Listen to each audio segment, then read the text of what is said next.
을들의 당나귀 귀 10번째 이야기입니다. 오늘을 살아가는 여성 노동자들의 어려움을 속 시원히 파헤쳐줄 평범한 여성 노동자들의 비범한 이야기, 을들의 당나귀기 방송을 시작하겠습니다. 와, 예, 예. 정말 이 뜨거운 여름을 더욱 핫하게 보내고 있는 투쟁하는 여성 노동자들을 지금 저희 을단기에서는 만나고 있습니다. 저번에 이어서 KTX 여성 노동자들 오늘도 이 자리에 함께하고 계십니다.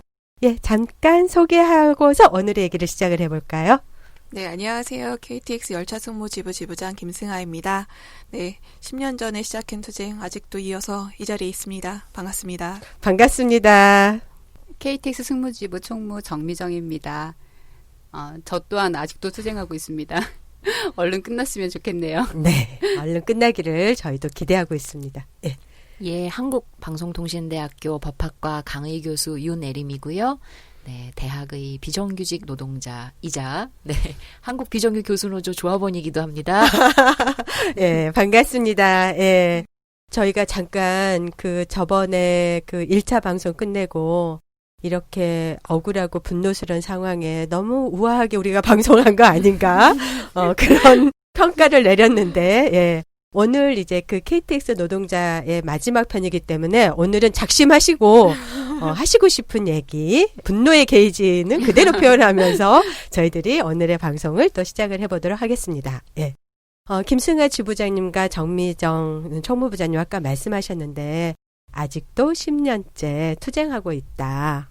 첫 직장이기도 했고 이렇게 길어질 줄 몰랐다. 이제 그런 말씀 하셨는데 10년 동안 투쟁하면서 굉장히 많은 일들을 경험을 했을 것 같아요. 그런데 이게 워낙 오래전 일이어서 사람들은 그때 그 사람들이 뭔가 열심히 투쟁한 건 같긴 한데 많이 잊어버리지 않았을까 이제 이런 생각이 드는데 기억에 남는 투쟁 이런 것부터 좀 소개를 해주실까요? 네. 아니, 저희가 확실히 젊었었나 봐요. 그때 참 애들이 체력이 좋았어요. 그래서 네, 저희가 뭐 국회 점거도 하고 여기저기 점거도 하고 뭐 여기저기 점거도 하고 철탑 농성도 하고 했는데 아무튼 그때 국회 점거할 때 점거한 인원이 따로 있고 이제 외부에서 이제 대기한 인원이 있었는데 그때 이제 막 정경들과 대치하는 상황에서 얘네들을 피하자고 이렇게 막 달려가가지고 이제 국회 담을 넘고 한 적이 있었는데 정경애들이 못 따라왔어요. 아 정말요? 네, 그래가지고 막 뒤에서 정경애들을 막 밑에 있는 위 상관한테 여자한테도 못 이겨! 그러면서 막 혼나고 있는 얘기를 들었는데 그리고 막 저희가 어딜 가기만 하면 사실 정경들이 쫓아왔어요. 어딜 얘네들이 어떻게 튈지 모르니까 그래서 같이 뭐 등산도 같이 하고 놀이공원에 가도 쫓아오고 사복 경찰. 네, 항상 경찰 대동하고 어딘가 항상 이동했었던 기억이 보디가드. 네. 기억이 있는데요.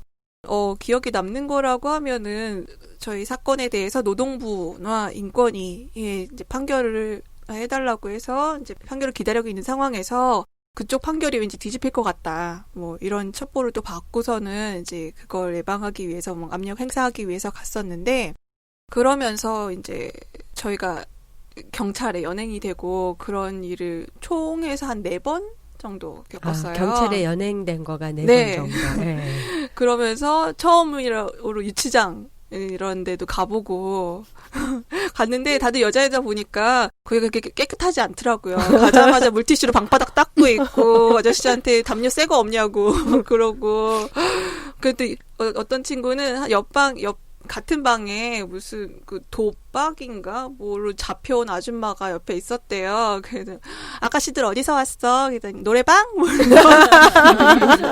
젊은 여자들 노래방? 그러니까 젊은 여자애들 한꺼번에 들어오니까 대체 뭐냐고 이런 되게 에피소드도 많고 그랬었던 기억이 있네요. 근데 그런 것도 그렇지만 좀 많이 힘들었던 게 처음에는 저희가 이제 인원이 많았잖아요. 그러다 보니까 항상 같이 이동하는 게 아니고 이제 조를 나눠서 이동을 했었는데 처음 이제 경찰에 연행이 됐던 사람들이 이제 국회에 들어갔던 사람들이에요. 근데 저는 거기에 속해 있지 않았거든요. 근데 그러니까 지 친구들이 어쨌든 다 이제 연행이 된 거잖아요. 처음 겪는 일이고 너무 놀라고 무섭고 네. 그리고 그 차가운 대리석 바닥에서 그 국회에 있으면서 이제 경찰들이 뭐 음식물, 물 다 통제하고 아무것도 들여보내지 않았거든요. 그러면서 그 걔네들이 한 24시간 가까이 거기서 이제 밤을 지샜는데 그거 내 동료가 거기서 그런 고통을 겪고 있다고 생각하니까 너무너무 힘들더라고요. 그래서 다음부터 그냥 내가 가야겠다. 그냥 내가 연행당하고 말지. 이런 생각을 할 정도로 저는 그게 제일 기억이 남았던 것 같아요. 그래서 그 뒤로 연행 되신 것 같아요. 그랬나 봐요. 네. 그럼 가장 기억에 남는 투쟁은 어디 점거했거나 뭐 네. 아까 뭐 철탑 올라간 얘기 네. 나오셨는데 어떤 투쟁이 가장 기억에 남으신 거예요, 지부장님은?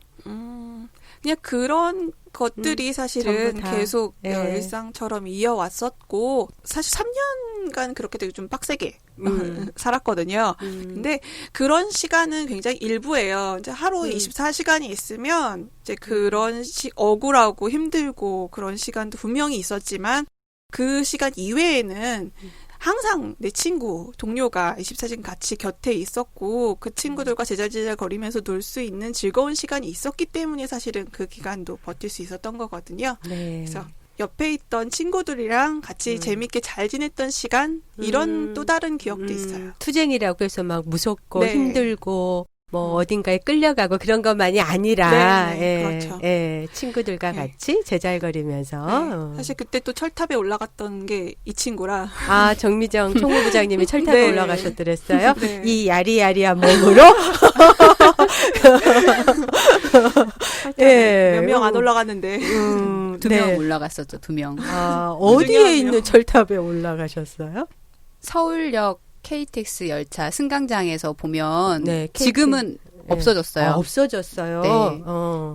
워낙 그렇게 고공농성을 하겠다라고 하는 사람들이 많다 보니까 이제 미연에 그런 걸 방지하기 위해서 공사에서 이미 다 철거를 한 상태고요. 18번째 제일 마지막 호차. 호차 쪽으로 가다 보면 서울에서 부산 방향으로 가는 방향 쪽에 네. 철탑이 보였었어요. 그때 당시에는 높이는 20m가 됐는지 안 됐는지 정확하게 제가 기억은 안 나고요. 20m면 우리가 보통 아파트 많이 사니까 몇 층 아, 높이? 10층 정도죠. 10층 죠. 아, 그렇구나. 굉장히 까마득한 높이다 이런 생각 드네요. 10정도는 저걸려나 2m 넘겠지 그래도 충분해요. 그러네요. 네. 그렇죠. 예. 네. 예. 그때 저랑 그때 당시 지부장님이셨던 이제 오미선 전 지부장님 네. 그분과 둘이 그러니까 승무원들은 그렇게 둘이 올라갔고 그때 정규직 조합원들도 함께 하셨었어요. 그리고 새마을 투쟁도 같이 진행하고 있었기 때문에 새마을 승무원 분도 같이 올라가셨었고 그렇게 5명, 4명, 5명이네요. 여자 3, 남자 2 이렇게 새벽에 무슨 첩보 작전처럼 그렇게 막 조용히 숙소를 나와서 그러니까 물론 그 전에 올라가겠다고 저희 내부에선 결정을 했죠. 그래서 올라가겠다고 결정을 하면서 언니들 그러니까 저희 동료들이죠. 조합원들이 막 어떤 조합원들은 말리기도 하고 울기도 하고 그런 걸 꼭 해야 되냐고 하면서 그 분위기가 굉장히 공포 분위기가 조성이 됐었어요. 그때. 그러고서 그 새벽에 그 어스름한 그 어둠을 뚫고 철탑을 올라가는데 저는 사실 고소공포증이 없거든요. 그래서 무섭지 않았어요. 근데 같이 올라갔던 그 남자 정규직 분 국장님과 그 새마을 조합원 한 분은 고소공포증이 굉장히 심했던 분이세요. 그분들은 저희보다 2m쯤 더 높은 꼭대기 칸에 계셨고요. 그래서 그때 올라갔던 기억이 지금 좀 생생하게 남는 것 같아요. 근데 그 위에서 모든 걸 다 해결을 해야 되는 거죠. 그러니까 얼마나 있었는지도 지금 제대로 기억이 안 나는데 그렇게 오래 있지도 않았을 거예요. 추석 전에 내려왔으니까 올라가서 저희는 뭐가 먹고 싶습니다. 그러면 아랫분들은 사서 보내주시고 뭐가 또 필요합니다. 그러면 또 사서 보내주시고 근데 사실 위에서는 뭐 몸이 조금 힘들었지 마음이 힘들진 않았던 것 같아요. 근데 저희 조합원들이 밑에서 위에 올라가 있는 2명을 바라보면서 얼마나 힘들었을까 생각하면 참 미안하기도 하죠. 그런 결정을 했다는 게. 또 근데 밑에 있는 저희 입장에서는 또 위에서 정말 되게 좁은 공간에서 그러니까. 제대로 씻지도 못하고 네. 사실 그리고 화장실 가는 게 제일 큰 문제거든요. 그거를 다 이제 받아서 이제 밑에 내버려 보내고 또 그리고 음식물 계속 올려 보내고 또 기껏해봐야 샤워한다고 해서 물티슈로 몸 닦고 이런 생활을 계속 해야 되는 거라서 이게 몸을 제대로 움직이지 못한다는 게 되게 견디기 그렇죠. 힘든 저희가 뭐 거잖아요. 예를 들면 뭐 KTX도 이렇게 간격이 좁아서 사실 뭐 이렇게 힘들다 또는 네. 뭐 비행기 오래 타면은 힘들다 이런 게 다 몸을 움직일 수가 그러니까요. 없어서잖아요. 네, 그 되게 좁은 네. 공간에서 그거 있다는 것 자체가 되게 안쓰럽고 밑에 있는 친구들은 그러니까 또 쳐다보면 볼수록 힘들고 그랬었죠. 그래서 더 즐겁게 좀 밝은 모습 보이려고 했던 것 같고 그러니까 머리 못 감아서 좀 너무 괴로웠는데 보니까 그 의료용으로 나온 가루 샴푸가 있더라고요. 아. 네, 가루 샴푸는 제가 뭐 정말 처음 들어보는 얘기인데. 가루인데 이렇게 아, 이게 머리 물에 적시지 않고도 머리를 감을 수 아. 있다 그래서 그거를 구해달라 부탁을 드렸어요. 그래서 물을 이렇게 올리면 너무 힘도 많이 들고 소모가 되니까 그래서 그 가루 샴푸로 머리를 한번 감았는데 어때? 다시는 그냥 안 감고 참는 게 안 감고 참는 게 훨씬 더 괜찮았다는 계절은 언제였는지 기억하세요? 네, 추석 전이었어요. 추석 전. 네. 추석 전에 직전에 내려왔으니까 그래서 음. 한참 그때도 그렇게 시원하지 않았던 것 같아요. 더웠어요.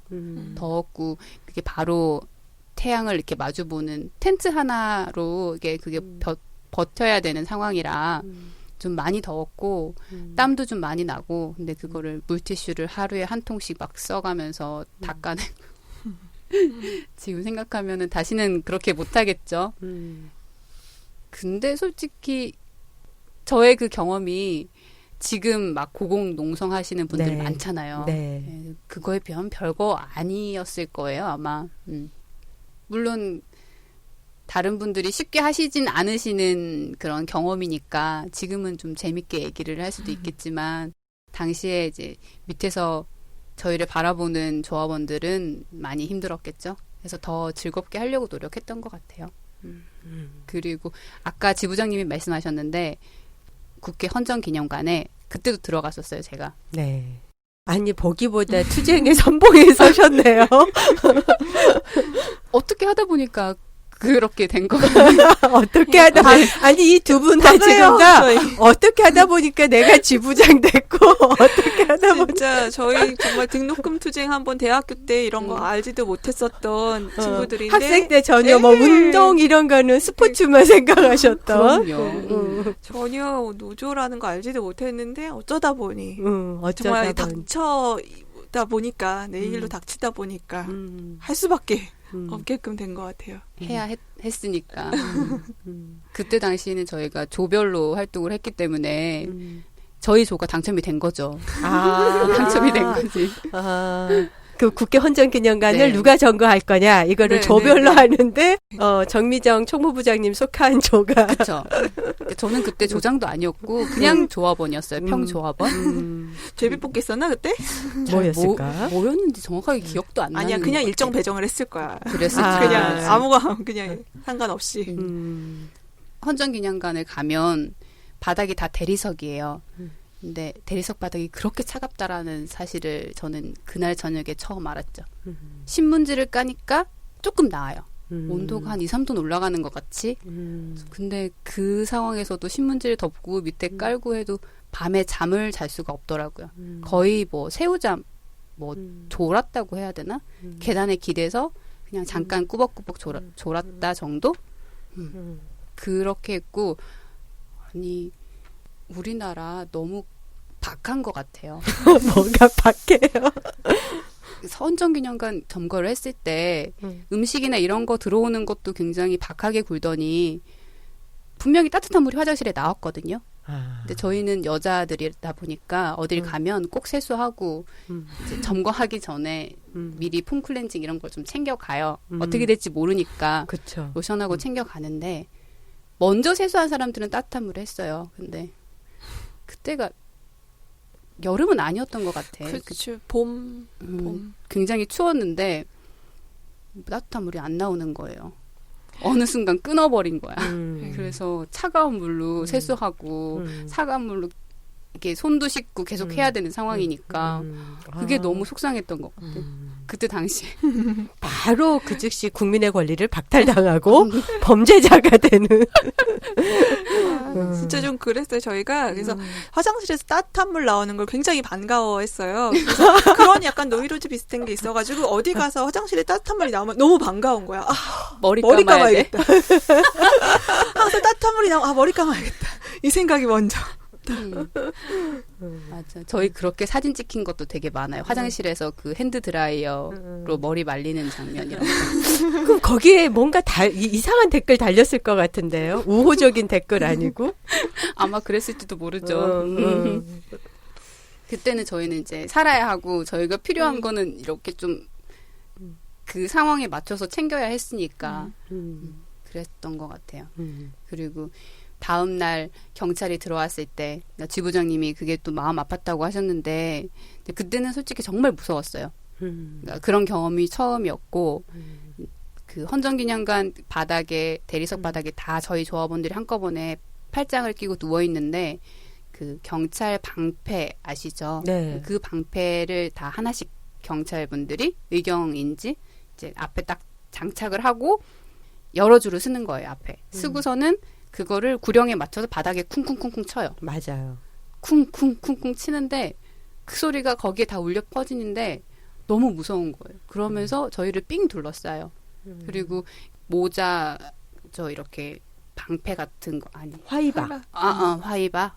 이 앞에 이렇게 가려지는 거 그걸 쓰니까 막 위에 조명에 번쩍번쩍 빛나고 꼭 바퀴벌레들이 우르르 몰려오는 것 같은 느낌? 공포감 이런 게 네. 굉장했겠어요. 근데 굉장히 무서웠던 것 같아요. 그 기억이 아직도 나네요. 네. 등록금 투쟁도 안 해본 여성들이 굉장히 억울한 거죠. 억울했던 거죠. 그러니까 이제 정말 이거는 내가 나서지 않으면 안 되는 일이다.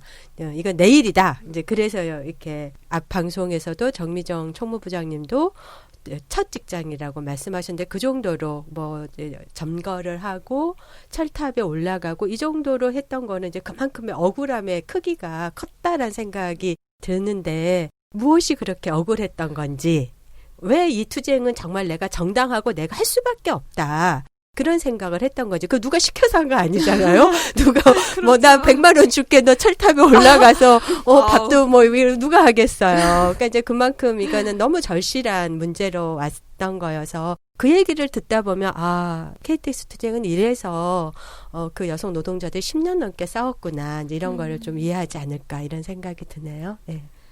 저희가 처음에 시작했던 게 저희는 KTX 승무원이 되기 위해서 들어갔던 거잖아요. 그런데 정말 그 애착을 가진 KTX 승무원이라는 그 직업 자체가 너무 대우가 회사에서 하는 처우가 너무 형편없는 거죠. 뭐 휴가를 쓸래도 뭐 선착순으로 뭐 해야 되고 뭐 진짜 락커, 뭐 유니폼 이거를 월급에서 떼가고 그리고 월급이 또 자기네들이 합리적으로 막 한다면서 월급 체계를 바꾸더니 갑자기 어느 날 월급이 30만 원씩 줄었어요. 이러니 거의 그리고 1년이 지나도 뭐 연봉이나 뭐 이런 게 상승하기는커녕 뭐 오히려 그 2기 승무원이 들어왔을 때 1기 승무원과 2기 승무원의 그 차이를 도와야 된다면서 1기 승무원은 그대로 두고 2기 승무원 월급을 깎았어요. 이런 식으로 그리고 임금 꺾기가 그때도 있었군요. 네, 그런 식으로 차이를 두고 KTX 열차는 자꾸 이제 이용객이 늘어나면서 증편은 하는데 승무원은 안 뽑으니까 열차 타야 되는 시간은 늘어나고 일은 점점 빡세지고 그러면서 정말 아까 미정이가 앞에 옷이 뜯겼던 일처럼 그런 일이 발생하는데도 회사에서는 전혀 이제 뭐 보호를 안 해주거든요. 그냥 네가 참고 말아라. 그냥 네가 사과하고 말아라. 이런 식으로 하니까 이게 정말 체계적인 게 없고 그리고 철도공사와 저희가 다이렉트로 하면 상관이 없는데 이거 뭐 어떤 이게 불만 사항이나 뭐 불편 사항이나 우리 개선 사항이 있을 때도 이제 홍익회를 통해서 이제 하다 보니까 개선이 전혀 안 되고 그런 뭔가 한계가 계속 부딪히고 하니까 저희가 노조가 생기고 또 이렇게 파업까지 오게 됐는데도 불구하고 사실은 저희가 정말 정당하고 옳다고 생각했었고 그리고 저희가 듣기로는 분명히 철도공사가 직접 고용한다고 했었고 그걸 믿고 기다렸는데 사기를 맞은 거죠 정말. 사기친 거죠? 네. 그것도 사기. 국가기관. 취업 사기. 예, 취업 사기. 그러다 보니까 당연히 이거는 얘네가 잘못한 거니까 사실은 언젠가는 진짜 정의가 승리하리라라는 생각을 가지고 사실은 버텨왔던 거고 내 옆에 누군가는 아직도 동료들이 남아있고 아직도 포기하지 않고 싸우는 친구들이 있으니까 그냥 그 친구만 나는 이제 그만할래 난 지쳤어 하고 두고 가기가 어려운 친구들이 남은 거죠. 네. 지부장님 말씀하시기로는 우리는 원래 성격이 그런 사람이 저희 성격이 더러워서 그런 꼴을 못 봐가지고 못 봐가지고. 잘 봐야 지금 막 되는데. 타짜까지 치셨어요. 막 이 못 봐가지고. 그러니까 좀 잘 보고 넘기고 세상과 타협하고 막 해야 되는데 맞아. 이걸 못 하니까. 타협을 못하니까 맞아. 그러니까 원래 그런 성격인 사람들만 지금 남아서 지금까지 이렇게 투쟁을 하고 있네요. 그러다 보니까 마무리도 끝까지 져야겠다. 답답한 마음에 그것도 해야겠다라는 생각이 드네요. 그래서 저희가 어쨌든 대법원 판결 이후에 다시 투쟁에 나섰잖아요. 근데 되게 더 안타까운 건 지금 현재 승무원을 하고 있는 승무원을 맡고 있는 코레일 관광개발이라는 회사에서도 여전히 같은 일이 발생을 하고 있다는 아까 거예요. 그 처음에 KTX 입사했을 네, 때 네. 그 부당한 거가 네. 지금 또 계속 네. 반복되고 그렇죠. 있다. 지금 그때 처음에 이제 우리를 이적하라고 하면서 거기 네. 가면 정규직 대우 잘해줄게 막 이런 식으로 네. 계속 나왔었거든요. 그래가지고 처음에는 정규직으로 뽑았었나 봐요. 근데 지금은 그나마도 인턴으로만 뽑아요. 그리고 인턴은 월급이 한 3분의 2밖에 안 돼요. 이거 정말 그 인턴 기간이 뭐 처음에 3개월, 6개월 이렇게 뽑다가 지금 인턴 기간이 1년으로 늘어났고요. 그럼 정규직 승무원을 안 뽑고 네, 네, 아예 네. 인턴으로만 네. 지금 고용을 하고 있으면서 청년 고용 해결하겠다고 그렇죠. 얘네들이 이렇게 좀 떠드는 거예요? 정말? 근데 그 인턴마저도 1년 동안 이제 1년 기간 인턴 기간 동안에 혹시나 이제 사측에 뭐 밉보이는 행동을 한다거나 뭐 그러면은 3개월이 늘어나요. 인턴 기간이. 계속 늘어나는 거죠. 네. 사실은 근데 그 요즘에도 계속 열차는 늘어나고 하는데도 계속 승무원 안 뽑고. 사실 이게 문제가 코레일에서는 사업비로 뭐 일괄적으로 돈은 정해져 있는 거거든요. 그 돈을 가지고 승무원 월급 주고 자기네들 이윤 받는 거기 때문에 승무원 월급을 깎으면 깎을수록 그 사람들이 이윤이기 때문에 그렇죠. 그러는 거죠. 승무원을 더 뽑아야 되는 인원이 있음에도 불구하고 그만큼의 승무원을 안 뽑고 그냥 있는 승무원 가지고 계속 돌려서 일을 승무를 빡시게 하게끔 해서 지금은 휴일 근무도 굉장히 많고 그래서 지금 일하고 있는 승무원 얘기 들어보니까 개인 생활이 거의 불가능할 정도로 힘들다고 하더라고요. 결혼 못한 사람도 많지. 그래서 그때 당시 저희랑 같이 투쟁을 하다가 마지막에 복귀한 친구가 있는데 네, 그 친구를 제가 얼마 전에 제 친정이 부산이에요. 그래서 네. 부산 내려가는 길에 그 친구를 우연히 만났어요. 만났는데 열차 안에서 만났겠어요. 네, 승무원과 네. 승객으로 만난 승객으로, 거죠. 네. 네. 저는 오히려 지금 KTX를 타면 마음이 편해요. 음. 내가 일을 하는 게 아니니까. 근데 그 친구는 굉장히 무거운 마음으로 일을 하고 있더라고요. 그러면서 당시에 복귀했을 때는 그래도 조금 서운한 마음 이제 있었는데 지금은 그런 마음 거의 없거든요. 네. 네, 그 친구가 이제 눈물을 글썽이면서 저한테 차라리 네가 더 나은 것 같다고 그런 얘기를 했을 때 너무 마음이 좀 그랬어요.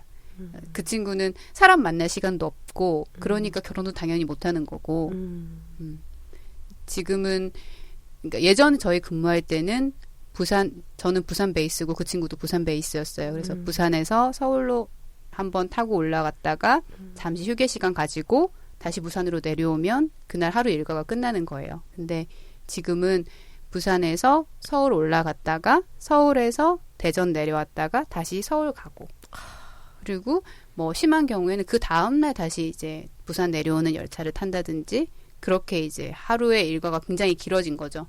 그러다 보니까 근무 시간도 많이 늘어나고 그렇다고 월급이 그렇게 많이 오른 것 같진 않더라고요. 얘기하는 걸 보니까. 그런 걸 봤을 때 그렇게 그 투쟁이 싫고 그래서 돌아갔는데 여전히 똑같은 거예요. 우리 예전에 일할 때보다 더 힘들고 그리고 지금도 관광개발 승무원들이 지부를 만들어서 조합 활동을 하고 있는데 그런 걸 보면 저희가 그만둘 수 없는 거죠. 네. 그만둘 수 없는 데는 그런 이유가 그치. 또 있는 것 같아요. 그 친구가 한마디 하셨잖아요, 또. 왜 남아있냐고. 왜 지금까지 남아있냐고. 그냥 왜 회사 일 하고 있냐고. 네. 살기 위해서. 제가 물었어요. 지금 하는 일이 그렇게 힘들면 그럼 그만둬. 왜 아직도 그 열차 타고 있어? 그랬더니 그 친구가 다른 데 할 일이 없대.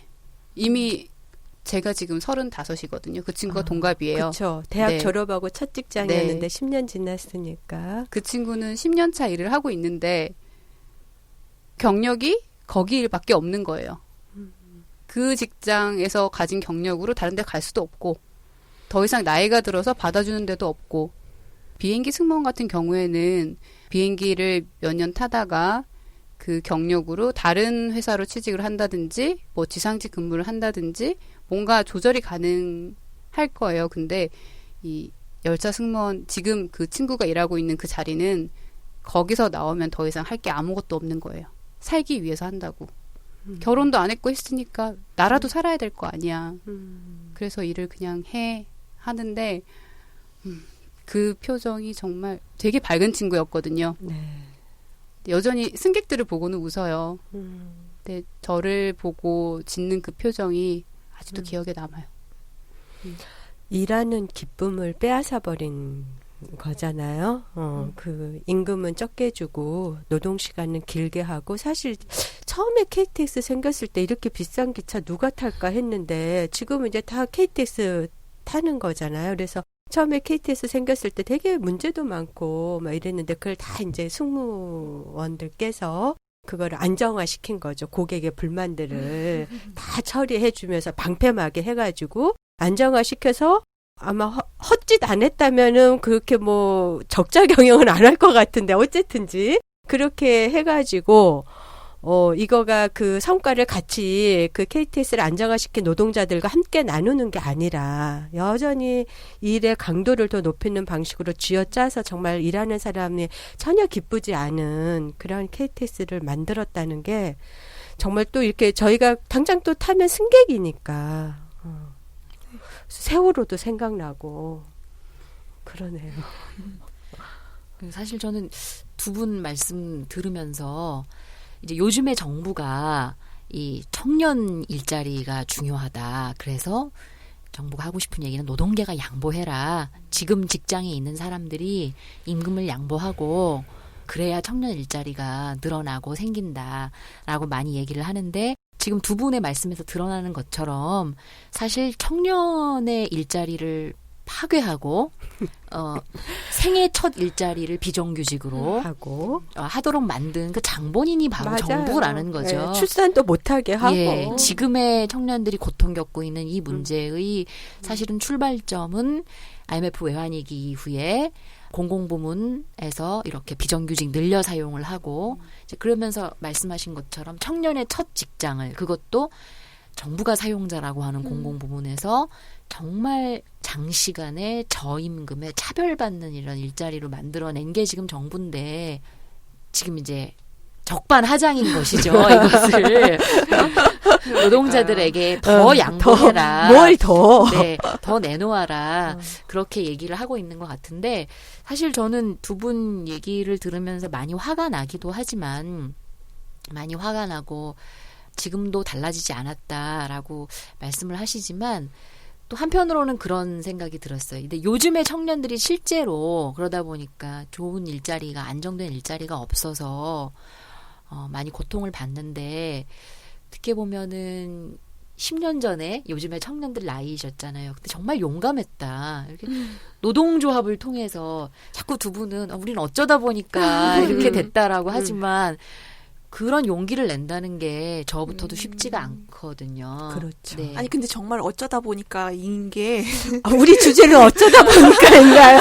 정말 어쩌다 보니까인 게 저희가 처음부터 이제 조합에 가입하거나 그런 게 아니었어요. 처음에는 홍익회 소속에서 오픈샵 뭐 이런 식으로 해가지고 가입할 사람만 가입하고 아닐 사람은 아니고 그래서 조합에 가입하는 게 자유였거든요. 물론 그게 어영노조였긴 했지만 그런데 그 다음 해에 사실은 제가 보기에는 정말 그 저희에게 조합비를 떼먹으려고 일괄 가입을 시킨 거죠. 홍익회에서.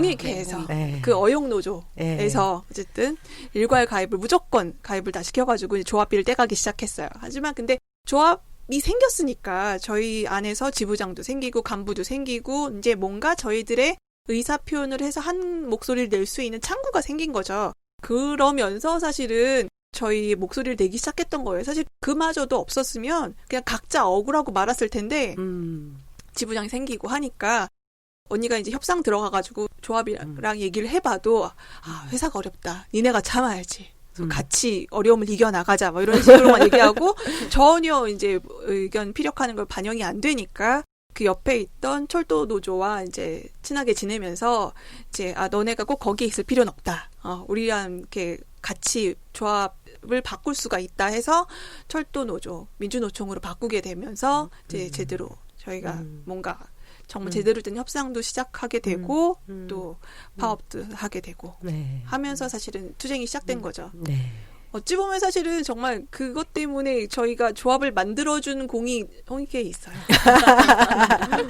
그러네요. 얘기 네. 들어보고 나니까. 예, 어쨌든지. 근데 지금도 이제 다들 고립돼서 혼자 고민하고 있는데 이렇게 모여서 얘기할 수 있는 그 근거라고 하는 거는 정말 중요한 것 같다. 이제 그런 생각이 들고요. 10년간 이제 투쟁을 해올 수 있었던 그 첫 번째도 너무 당연히 철도공사 노동자로 될 거라고 확신을 줬던 건데 이제 그게 어긋나면서 투쟁을 시작을 이제 해왔는데 이 투쟁의 과정에서 그래서 굉장히 응원도 많이 받고 또 한편으로는 비난 어린 그런 편견 어린 시선과도 많이 싸우시면서 힘든 일들도 또 있으셨을 것 같아요. 그래서 그런 부분에 대해서 어떠셨는지 어떤 것들이 또 이렇게 마음을 아프게 했는지 예, 그런 얘기도 한번 들어보겠습니다. 저희가 당시 20대 중반에 초중반에 젊은 여성들이다 보니까 본의 아니게 굉장히 주목을 많이 받았어요. 그래서 본의 아닌 거 맞나요? 당시에 투쟁하시는 분들이 굉장히 많았는데 맞아요. 근데 언론에 한 번도 공개되지 않은 사업장들도 굉장히 많았을 거고 근데 저희는 아까 지부장님 말씀하셨듯이 철도 노조가 굉장히 큰 노조가 저희와 함께 했고 거기다가 20대 초중반의 젊은 여성들이 그것도 인원이 굉장히 많은 그때 당시에는 저희가 거의 300명 가까이 됐으니까 네. 이제 그런 인원들이 있다 보니까 이제 언론의 주목을 굉장히 많이 받았어요.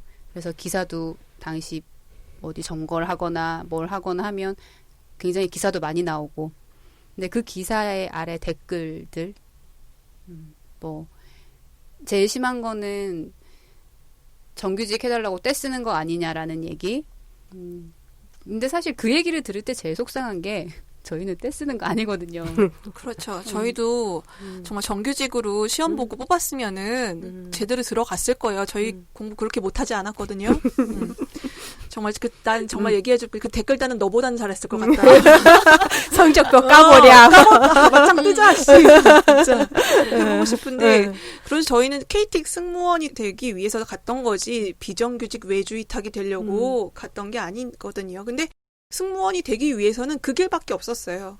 철도공사에서 철도청에서 KTX 승무원을 그런 식으로밖에 뽑지 않았기 때문에 맞아요. 예, 그 방법밖에 없었던 거고 저희도 당연히 정정당당하게 누가 정규직 받고 싶지 않겠습니까? 좀 어이없다고 생각해요.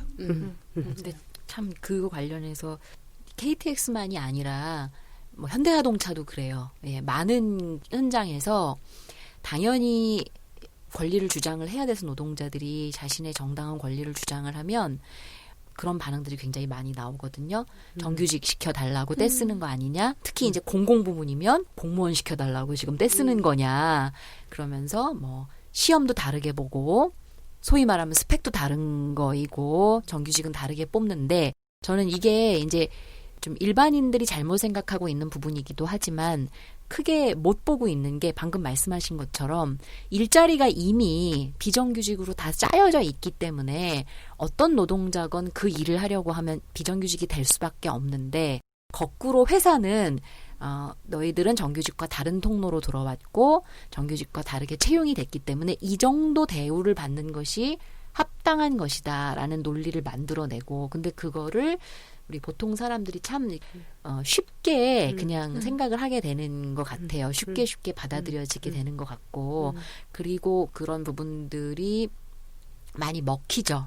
네. 떼쓴다 이렇게 네. 특히 이제 점점 일자리가 부족해질수록 근데 제가 뭐 갑자기 법률적인 얘기를 꺼내서 좀 그렇지만 우리 적어도 법원은 그 부분에 있어서만큼은 실제로 하는 업무를 가지고 비교를 해야지 채용 절차가 다르다라는 것을 가지고 비교를 하는 것은 부당하다. 그래서 실제로 하는 일이 같다라고 하면 여기에서 그런데 처우가 다르다라고 하면 이건 차별이라고 이야기를 해야지 회사가 얘기하는 것처럼 한 사람은 정규직이고 한 사람은 비정규직이어서 채용 절차가 다르기 때문에 요구하는 스펙이 다르기 때문에 자격증이 다르기 때문에 이거는 차별이라고 하는 것을 인정하는데 전혀 문제가 되지 않는다. 그러니까 적어도 이제 법원은 이제 그런 판단들이 조금 나오고 있는 것 같아요. 그래서 이 부분은 사실 KTX만이 아니라 지금 싸우고 있는 많은 노동자들이 그런 그렇죠. 음해의 네. 얘기들을 네. 그냥 갖고 있죠. 비정규직 하면은 좀 공부 못하고 뭐 이렇게 백으로 들어온거나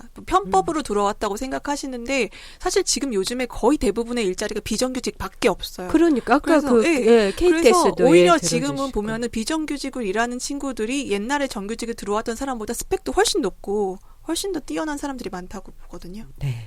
그러니까 뭐 비정규직 일자리밖에 없는데 너가 비정규직을 선택한 것처럼 선택이 아니라 이거는 강요된 선택. 일단 먹고 살기 위해서는 어디라도 가서 일을 해야 되는데 그 일자리가 다 비정규직인 거를 네가 선택했다라고 말을 하면은 이건 말이 안 되는 거죠. 지금은 그런 상황이잖아요. 거의 그렇죠. 그게 지금 이 사회는 예전에 저희가 겪었던 그런 일이 너무나 팽배해지고 너무나 자연스럽고 그렇게 돼버렸잖아요. 근데 저희가 예전에 처음 투쟁할 당시에는 이걸 제대로 이해하는 사람 그리고 비정규직이 도대체 뭔지 이거에 대해서 보통 일반 뭐 제 친구들도 마찬가지예요. 이해를 못했어요. 오히려 제 대학 동기 중에 누군가는 너 거기 그 머시기 그 단체에서 뭐 하는 빨간색? 거냐? 뭐 하냐? 빨리 내려와라. 그렇게 오히려 저를 걱정해 줄 정도로. 근데 그 친구가 지금은 다 모든 걸 경험하고 나서 그때 미안했다. 그때 그런 식으로 너를 이렇게 몰아서 뭔가 한쪽 방향으로 얘기하는 게 아닌데 미안했다라고 얘기를 하거든요. 근데 지금 그렇게 모든 걸 이해하는 사람들이 너무 많아졌어요. 그리고 얼마 전에 어떤 그 기사 인터뷰를 했는데 그 기자님 말씀하시기에도 본인은 대학을 졸업하고 이제 그 대학 다니면서 그런 상황들을 다 봤다고 하셨어요. 보시면서 이제 너무나 이게 자연스러운 상황이고 비정규직밖에 없는 상황이고 그래서 이제 다 이해를 한다. 근데 그 얘기를 듣는 순간 너무 답답한 거예요. 그러니까 저희를 이해해주는 사람들이 많아지고 그리고 예전처럼 그렇게 무시무시한 댓글들 많이 줄어들었어요. 지금은. 근데 그거는 너무 고마운데 그런 식으로 본인들이 경험하고서 알게 된다는 게 너무 속상한 거죠. 도와주시는 건 고마운데 이거를 본인들이 피부로 느껴서 도와주는 거잖아요. 저희도 처음에 그랬거든요. 이제 서울 지부와 부산이 달랐던 이유가 있었어요. 그러니까 서울은 이제 직접적으로 바로 그 부부 노동조합을 결성하고 지부장 뽑고 이런 거를 다 직접적으로 다들 하셨는데 저는 부산 조합원이었어요. 근데 관심이 없었어요, 솔직히. 학교 다닐 때 아까 지부장님 말씀하셨듯이 학교 다닐 때 등록금 투쟁 한 번 안 해보고 그리고 그 동안 이제 언론이나 이런 걸로 들었던 선입견 그런 노동활동에 대해서 굉장히 부정적인 견해를 저도 갖고 있었어요. 그랬기 때문에 웬만하면 저런데 그냥 관심을 안 가져야지. 그리고 처음에 말리면 안 돼. 그렇죠. 노동조합 그 가입하라고 원서를 줬는데 그 가입 지원서를 줬는데 그냥 접어버렸어요. 관심 없다. 근데 우리 아빠도 그런데 드는 거 아니라 그랬어. 그러니까 그랬는데 나중에는 유니온샵이다 뭐다 당연히 들어야 된다는 거예요. 그리고 노동조합비를 내래요. 또 그 월급에서 깎이는 거잖아요. 그래서 그것도 별로 좋지 않았어요. 그리고 나중에는 서울 지역에서는 그 뭐죠? 사복투쟁도 하고 그렇게 했었는데 부산은 너무나 가족적인 분위기였거든요. 철도공사 직원들과. 그래서 인원도 서울에 비해서 너무 적었고 그래서 그런 가족적인 분위기에 그 철도공사 직원들과 싸울 일이 뭐가 있냐. 싸우지 말자. 서로 좋게 지내자. 그런 분위기였기 때문에 이제 그런 조합 활동을 거의 안 했다고 보시면 돼요. 처음에는. 그랬는데 정말 제가 피부로 느꼈잖아요. 그렇죠. 월급 적어지고 당장 정말 힘들게 근무를 하고 보건휴가도 제대로 못 쓰고 근무를 했는데 오히려 쉬었던 달보다 월급이 줄어들고 대우도 너무 안 좋아지고 심지어 저희는 한복을 입고 승무를 한 적도 있어요. 열차가 굉장히 긴 거 다들 아시잖아요. 네. 그걸 네. 한복을 입고 네. 왔다 갔다 그 통로도 좁잖아요. 그렇죠. 네. 3분 지나면 금방 닫히는 그 객실 문 한복에 끼어가지고 앞으로 가지도 못하고 그런 상황이 그렇게 경험을 하다 보니까 이렇게 투쟁을 하게 됐는데 이제 그런 사람들이 많아진다는 사실이 좀 답답하고 그렇더라고요. 이해를 받는 걸로 생각하면은 좋은 건데 이해를 받는 것만큼 모든 사람들이 어떤 자신의 인권이 보장되지 않은 상태에서 지금 일을 하고 있기 때문에 그런 상태가 또 안타깝고 그런 거죠. 네. 안타깝습니다. 근데 아마 아까 말씀하신 것처럼 우리 KTX 승무원 동지들도 그렇지만 막 댓글이나 일반인들이 쉽게 하기 쉬운 얘기가 그렇게 힘들면 왜 거기서 고생하고 있냐. 그만두고 딴 데 가면 되지. 그렇게 싸우느니 1년, 2년, 3년, 4년 그렇게 싸우느니 그 시간에 다른 직장 가라라는 반응, 뭐 걱정이든 쓸데없는 뭐 참견이든 오지랖이든 네 그런 것도 참 마음이 아프셨을 것 같은데 사실 저는 뒤집어 생각하면 아까 두 분이 막 고공농성이나 이런 그 어려움을 얘기하셨지만 사실 저는 그거보다 10년간 버티신다는 게 훨씬 더 존경스럽고 그게 훨씬 어려운 일인데 우리가 진짜 화가 났을 때 어떤 극한 투쟁을 하는 것보다 오랜 세월 포기하지 않고 간다라고 하는 게 이게 진짜로 저는 더 존경스러운 마음이 드는데 전 항상 우리 투쟁하는 노동자들한테 그러지 말고 딴 데 가라 그 시간에 이렇게 하는 사람들한테 꼭 제가 얘기하고 싶은 게 저 대단한 용기다. 많은 사람들이 그냥 못 본 척하고 에휴, 내가 포기하고 말지 더러운 꼴 안 본다 이러는데 아까 말씀하신 것처럼 성격들이 그런 걸 참지를 못하셔서 아니 또 뭐 어쩌다 보니겠죠. 근데 아까 지부장님 말씀에 정의가 승리하리라. 우리가 그냥 어찌 생각하면 다 지구에 온 여행자 같은 거라고 저는 항상 생각을 해요. 그게 뭐 80년 티켓이건 뭐 100년 티켓이건. 그래서 저는 그러니까 내가 있음으로 해서 좀 더 나은 사회가 됐으면 좋겠다. 내가 어쨌든 여기 와서 뭔가 흔적을 남기고 가는 건데 그 흔적이 남들을 힘들게 하고 막 마음에 상처를 주고 이런 게 아니라 내가 이 지구에 왔음으로 해서 조금 더 나은 거였으면 좋겠다. 이제 이런 마음으로 저는 하루하루를 살아가고 있는데 그 중에 하나가 정말 정의가 승리하리라. 좀 억울한 일 안 당했으면 좋겠다. 이제 그런 마음인데 그런 신념을 갖고 계셔서 진짜 그랬어요. 그런 생각을 했었어요. 물론 이제 다른 일을 찾고 밖에 나가서 그럴 수도 있었지만 그냥 안 하고 그냥 여기서 그냥 띵까띵까 게으르게 그냥 이곳에 자리하고 있는 것만으로도 뭔가 내가 사회에 기여하고 있다면 그것만으로 좋지 않겠는가. 저는 그게 의리라고 봅니다. 나이 먹을수록 의리를 지키기가 어려운데 그 주변 사람 동료에 대한 의리를 지키는 게 근데 아까 말씀 들어보니까 차라리 내가 농성장 안에 들어가고 말지 밖에서 안타까워서 못 살겠다. 맞아요. 그런 마음이면 못 떠나요 여기를. 그런 뭐라 그럴까? 함께하는 사람에 대한 애정, 말하지 않아도 그 사람의 어떠한 삶의 고민 속에서도 그 사람이 그렇게 선택할 수밖에 없는 이렇게 어린 친구가 뭐 국회 헌정기념관에 들어가고 아이고 그냥 내가 하고 말지 마음이 불편해서 네, 마음이 못 불편해. 살아. 잠이 안 와. 네, 그런 생각이 들던데. 네, 정미정 총무부장님은요. 네, 저희 조합원들 3년을 그렇게 그 한 공간에서 같이 먹고 자고 쉬고 뭐 쉴 때는 같이 모여서 개콘도 보고 그때 당시 그쵸. 개콘이 굉장히 유행을 했었어요. 그때가 너무 같이 있는 시간이 너무 즐겁고 좋았거든요. 투쟁이 계속 힘든 것만은 아니었으니까 그거예요. 지금 옆에 계시는 지부장님 때문에 제가 여기까지 있는 거고 지부장님 포함해서 다른 조합원들 30명 넘는 그 조합원들 모두 그분들 때문에 있는 것 같아요.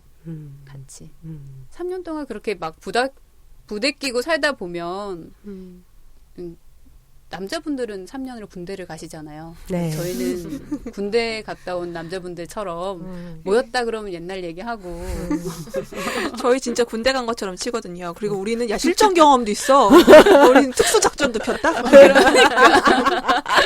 동경들과 싸워봤어 나는. 그 10년의 과정, 특히 아까 이제 뭐 3년의 그 특수훈련 기간을 포함해서 10년의 기간이 굉장히 큰 이제 삶의 변화를 줬을 거라고 생각하고 특히 이제 지부장님 말씀하신 내가 이 자리에 있는 것만으로도 뭔가 사회 변화에 기여한다면 사실 좀 방바닥 긋고 뭐 이렇게 뭐 해외 여름휴가 이런 거 기획 못해도 괜찮다 이제 이런 말씀이신데 하여간 그래도 10년간을 이거를 해왔던 그런 마음이나 이런 거는 또 있을 것 같아요. 변화, 10년간의 자기 변화도 있을 것 같고 또 마음의 변화, 성장이라고 할 수도 있고 그런 건 어떤 거였을지. 예. 글쎄요. 사실은 오히려 사회 초년생이었잖아요. 그때 당시에 그런 일 겪었던 것 자체가 이럴 줄 몰랐다. 너무 억울함에 막 치를 떨고 있었는데 지금은 사실은 좀 적응이 된 것 같아서 오히려 좀 이렇게 너무 그 사회에서 생겨나는 그 불합리한 것들에 대해서 저럴 줄 알았어. 이런 식으로 너무 둔감해진 게 아닌가 사실은 생각이 들어요. 그래서 또 너무 좀 불신이 깊어졌다고나 할까? 네. 네. 좀 사회에 대해서, 정치에 네. 대해서. 네. 저도 다 저거 쇼야. 저거 저래봤자 안 될 거야. 좀 그래서 기대가 없어졌어요. 사회에 대한 좀. 다른 말로 하면 이면을 바라볼 줄 아는, 이렇게 뭐 겉으로 뭐 지금도 뭐 아까 윤혜린 교수님도 얘기했지만 청년 고용하려면 뭐 정규직이 양보해야 된다. 아닐걸. 그 이면은 아닐걸. 말도 안 되는 소리를. 네, 이렇게, 그러니까 그 뭐라 그러죠? 그런, 이렇게 지금 현재 기득권층이 자신들의 기득권을 유지하기 위해서 하는 어떤 그런 발언이나 이런 거에 대해서 그 이면을 바라볼 줄 알게 됐다. 그렇죠. 뭐, 네. 쟤네들이 꼼수가 뭔지 이런 게 이제 네. 보이기 시작한 거죠. 네, 그런 변화를 지금 경험하고 있다는 말씀해 주셨고, 예, 우리 정미정 총무부장님은요? 저도 마찬가지인 것 같은데 저희 이번에 판결이 그렇게 나고 저희 조합원들 다 심리 검사를 다 진행을 했어요. 아, 네. 네, 심리 검사 진행을 했는데 지부장님이랑 저는 그나마 멀쩡한 사람, 멀쩡한 사람의 순위를 놓자면 일단 지부장님 1등이고요. 저는 2등인데. 근데 저는 그 검사하면서 그 검사하시는 분한테 저 갑자기 멀쩡히 있다가 막 눈물이 나고요. 갑자기 미친년 같고요. 막 이런데요. 그게 정상입니다. 그건 그런 일을 겪었으면은 그렇게 되는 건 당연히. 안 그런 게 더 이상한 거다. 네, 네. 그 검사하고서 결과를 이제 듣는데 그 상담해 주시는 분이 하시는 말씀이 다른 거 다 괜찮대요. 저도 굉장히 힘든 상황을 잘 이겨내려고 다른 방향으로 뭔가 열심히 노력하고 있고 그게 굉장히 긍정적인 효과고 좋으니까 계속 쭉 했으면 좋겠다라고 얘기를 하셨고 다만 하나 좀 우려스러운 부분이 이제 사회에 대한 불신도가 굉장히 높아졌다. 이제 평균에 비해서 굉장히 높다. 아까 지부장님 말씀하신 것처럼 모든 걸 못 믿는 거죠. 저는 처음에 모든 사회가 아름답고 행복하고 다 서로 잘 살고 좋고 그런 행복한 아이였어요. 먹을 것만 제때제때 챙겨주면. 근데 지금은 다 못 믿겠어요. 음. 그냥 친한 친구가 뭐라고 한마디 해도 속뜻은 뭘까 이런 생각을 할 정도로 그래서 이런 부분이 대인관계에 크게 영향을 미치지는 않는다고 하시더라고요. 근데 계속 지속이 되면 아무래도 제가 살아가는데 좀 불편함이 많이 있지 않을까 생각은 들어요. 근데 좋은 쪽으로 생각하려고 노력은 하는데 여전히 그 불씨는 가시지가 않아요. 저희가 이번에 파기환송 결과를 그러니까 어떻게 예측하느냐라는 질문을 많이 받는데 이제 그 질문에 대한 대답도 확실하게 할 수 없는 이유가 정말 우리 재판이 승소해야 되는 게 맞는데 분명히 뭔가 다른 이유가 있어서 패소될 수도 있겠다 라는 거. 저는 그 파기환송 이 판결이 나기 전에 대법 판결이 나기 전에 다들 물어봐요. 질 것 같으냐 이길 것 같으냐 그렇게 혹시 예상은 했냐. 근데 사실 저희가 질 거라고는 절대 생각하진 않았거든요. 근데 다만 그 마음 한구석에 조금 남아있는 그 의구심이 지금 사회가 다들 외주화시키고 뭐 서비스 부분은 당연히 외주화하는 걸로 다들 그렇게 알고 있고 철도도 지금 거의 다 외주화되는 그런 그렇죠. 상황이다 보니까 민영화되고 네 그러다 보니까 우리를 만약에 승소로 상황이 바뀌게 되면 당연히 우리를 제대로 고용을 하고 새로 근무를 하게 만들어야 되는데 그러려면 자기들이 생각했던 그런 상황이 진행이 안 되는 거죠. 그래서 안 될 수도 있지 않을까? 좀 그런 우려가 조금은 있었어요, 솔직히. 근데 그게 현실로 되다 보니까 제 사회에 대한 불신은 확신이 된 거죠. 그렇구나. 네.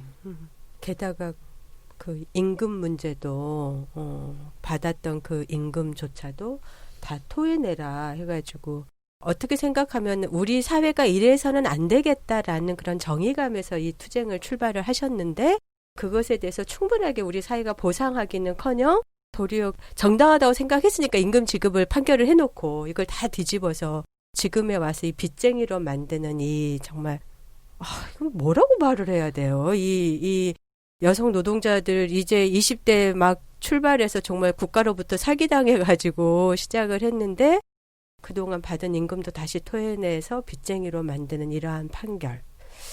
참 뭘 할 말이 없네요, 이게. 그래서 이렇게 이면을 항상 생각하게 되고 사기를 당하고 뭔가 생각하게 되는 그러네요. 네. 저희가 파기환송이 완전 마무리가 돼야 그 임금이 부당 이득이 되거든요. 그 부분에 대해서 저희 지부장님이 조금 더 설명을 해주실 것 같아요. 아직 확실히 이게 부당이득이 된 건 아닌데 어쨌든 파기환송심에 대해서 변호사님 말씀하시기로는 거의 99% 저희가 진다.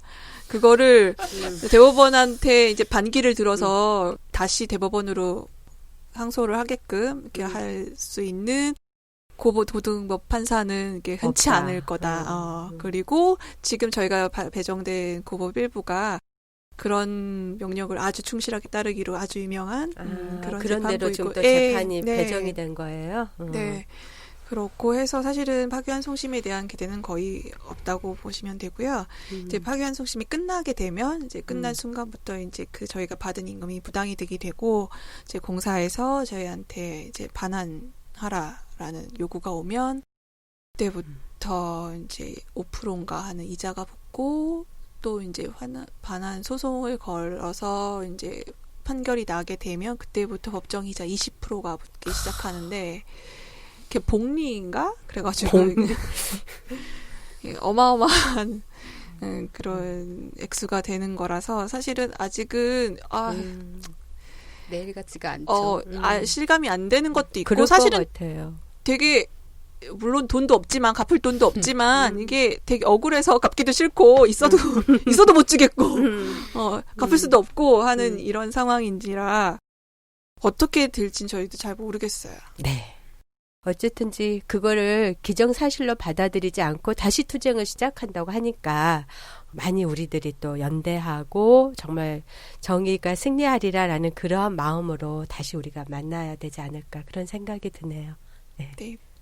하고 싶은 얘기들도 굉장히 많은데 그래서 더 얘기를 하고 싶지만, 이제 시간이 되어서 좀 이렇게 마무리하기 위해서 또 그래도 이거는 좀 꼭 얘기하고 싶다거나 그런 거 좀 서로 나누었으면 좋겠는데, 얘기 들으시면서 교수님 하시고 싶은 얘기?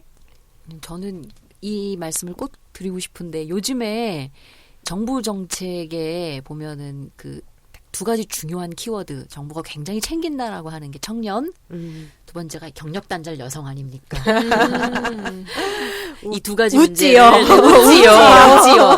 정부가 근데 엄청 챙기시죠. 이 문제를 모든. 네. 네. 근데 지금 우리 바로 KTX 승무원들의 투쟁이 그 잘못 첫 단추가 끼워진 청년 일자리의 문제이자 아까 말씀하신 것처럼 이제는 여성 노동자의 문제이기 때문에 저는 이분들 투쟁이 어쨌든 잘못된 대법원 판결 때문에 다시 이렇게 투쟁을 하실 수밖에 없게 됐지만 그런 점에서 외롭지 않게 네, 외롭지 않고 반드시 이길 수 있게 법원 판결과 무관하게 이길 수 있게 저는 그게 아까 말씀하신 사회에 대한 불신을 조금이라도 치유하는 방법이 될 거라고 생각을 해서 다 같이 관심 가지고 촛불 집회에도 많이 가고 관심 가지고 철도공사에도 양심이 있다면 파렴치한 짓은 하지 마라. 네, 이런 것들 꼭 같이 두 눈 부릅뜨고 같이 했으면 좋겠어요. 네, 두 눈 부릅뜨고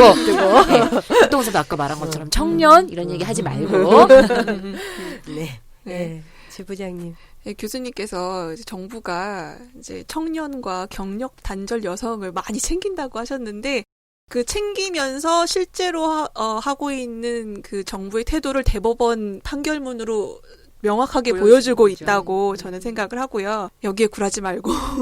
굴하지 말고. 네. 사실 지금 다들 너무나 어렵고 청년들 진짜 일자리 어렵고 힘든데 그분들이 정말 자신들이 비난을 하고 비판해야 될 대상이 어딘지 정확하게 알고 우리 서로 싸우지 말고 정말 정부를 상대로 좀 같이 좀 싸워 나갔으면 좋겠다고 생각해요. 사실 청년들이 니네들이 보통 개인적인 책임으로 넘기잖아. 니네들이 못했기 때문에 너가 못나서 일자리를 못 잡은 것처럼 그게 아니라 사회를 이런 식으로 못 잡게끔 만든 정부 탓이라는 거를 같이 좀 깨닫고 함께 싸워 나갔으면 좋겠어요. 네. 우리 거. 우리 거.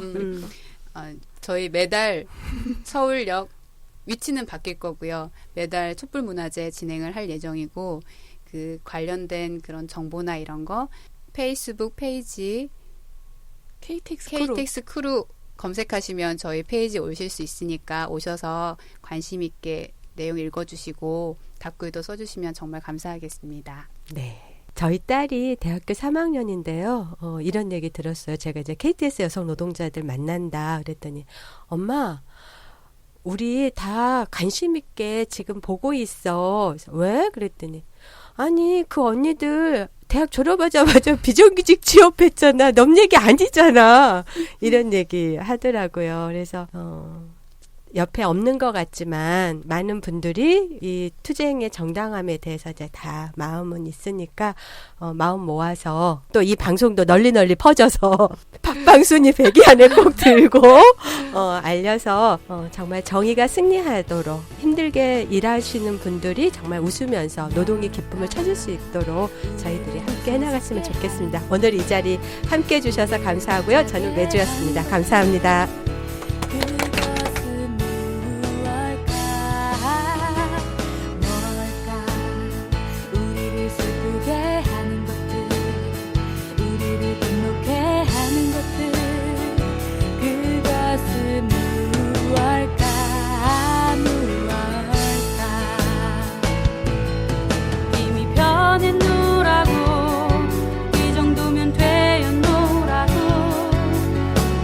맘 놓고